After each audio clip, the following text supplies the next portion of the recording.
Hello, everybody. My name is Craig. Welcome back to my channel. Today, I want to speak about artificial intelligence, or AI as we know it. Artificial intelligence is already everywhere. What I want to speak about is how we voluntarily use artificial intelligence, whether we choose to or not, how it might be beneficial, how it may hurt us.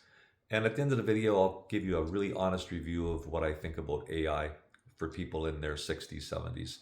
So, as a 64-year-old, I am aware that the fact that AI is already all around us. Whether you know it or not, it's used with government, when you correspond with government, in businesses. And what I'm that's not what I want to speak about today, but I'll give you a quick example of that. So, a couple of weeks ago, I had to call my car dealership to bring my car in for service. And I did it by way of email. I sent an email just saying, I want to bring my car in. When can I get an appointment? They emailed me back saying I can come in at a certain date and time. But I had another question about my service appointment, so I emailed them back and they responded. So this went back and forth a couple of times. And I finally sent an email saying, can you please give me a call? I want to speak to you on the phone. Well, she emailed me back, and her name was Amanda. And Amanda told me that she can't call me because she's not a real person. She's what she referred to as a bot. And I'm like, okay, so this whole time I'm corresponding with this real polite human, not so much human. And that's just an example of how AI works and how we're kind of being forced into it somewhat. But what I want to speak about is our voluntary use of artificial intelligence. And for a really good example, I use ChatGPT, a very common AI app. It's one that I use on a regular basis. I use another app professionally. I'm an investigator. And with my emails, for example, if I want to send an email and have it polished and compassionate and politically correct, as you have to have it nowadays, I'll toss an email without any personal information into AI, and it'll give me this nice fluffy email that I send and I can be proud of. On a personal level, we do use ChatGPT, and I find it very resourceful. How does it work? You ask it a question or you send it a picture, and it takes your question or picture, and within seconds, it scours what I believe the whole internet and gives you a formulation of search results. So it's not reinventing the wheel, it's not thinking to answer your question, it's just compiling information that's on the internet. And of course, there's some really good, valuable information on there.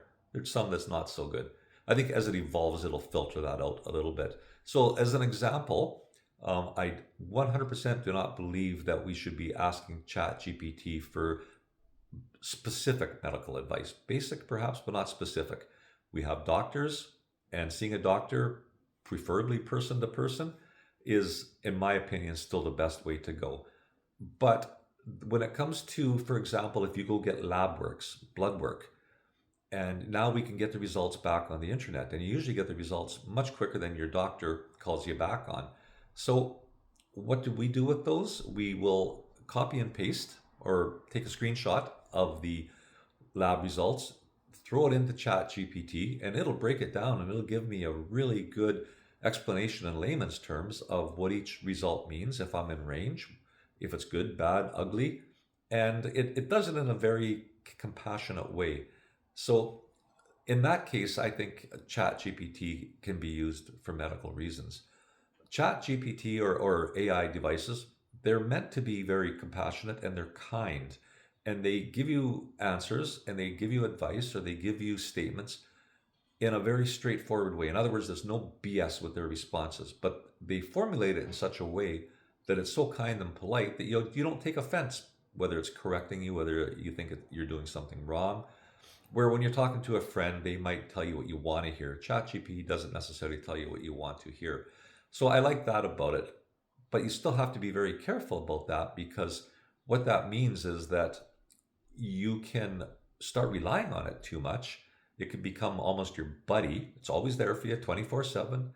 It's kind to you, and you can almost get away from the real world if you use it too much. So don't talk to it as a friend. Just talk to it when you need some resources. I had a friend of mine say to me that there's no way he's going to be using ChatGPT or any AI because, in his words, when you get older and he's not working, your mind loses the ability to learn new things. Your mind gets lazy. So he does jigsaw puzzles and he does that type of thing to keep him cognitively aware. And I like that. I think that's really important because, like you said, as we get older, we can use our brain less. We have less people around us, we have less family around us, and we're not working. So, in other words, instead of him using ChatGPT, he prefers to do the research on his own and find it on his own and use his brain. And that's great. I believe you can kind of amalgamate AI with cognitive learning and still do it. I'm still working. I use my brain 40 hours a week to the best of my ability, so I'm not in that situation. But it's a fair point.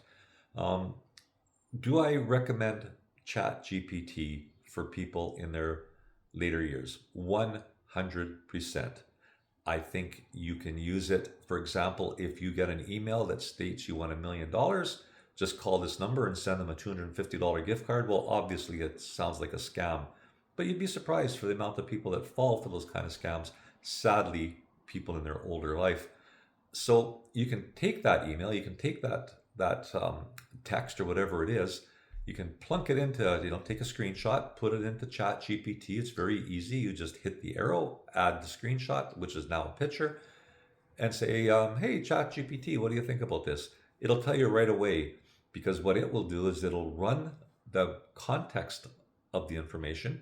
It will run maybe the phone number or the email address, and it'll find many other instances where people have reported this and say, hey, Craig, this is a total scam. Don't fall for it. Well, that's pretty obvious, but we can certainly use ChatGPT for many other things in our life.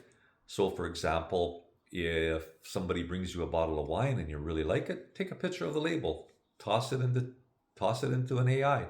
It will tell you the type of wine, what ingredients there is, where it was manufactured, where it was bottled, where you can buy it, and how much it would cost on average for that bottle of wine. When we are out walking and we come across a really nice bush or tree, we'll take a picture of it, plunk it into Chat GPT. It'll come back and say what kind of a tree this is, where they are indigenous to, what some good recommendations for planting them if that's what you want to do. And it'll even go further sometimes. It'll look at our background. I live in the Okanagan and there's a lot of mountains and lakes, and it'll say, it looks like you're in the Okanagan right now and that tree is indigenous to the Okanagan, or it's not. Little things like that. So Chat GPT or AI can be very, very entertaining. So I do recommend using it. It's much easier to learn things. It gives you accurate results within reason. It is biased. So for example, if you ask ChatGPT what they think about saturated fat, it'll say limit it. It can cause heart disease. Well, my knowledge and understanding experience and with my diet, I do not believe that to be true, but it's just following the old paradigm where saturated fat is bad for you. There's just an example of how there's biases. So be aware of that as well. I just kind of want to finish this video by saying that I don't believe we need to be afraid of AI. It's not going anywhere. It's only going to be more in our life. So let's use it and take advantage of it and take the good, toss out the bad, be aware of how it can be beneficial, but also be aware of how it might not be in some cases. And I hope you found this beneficial. If you have any comments about AI, whether you use it, please drop them in the chat. Please subscribe. This is my new channel and I'm really trying to build this up, or at least give me a like. Anyway, thank you for listening and we will see you all next time.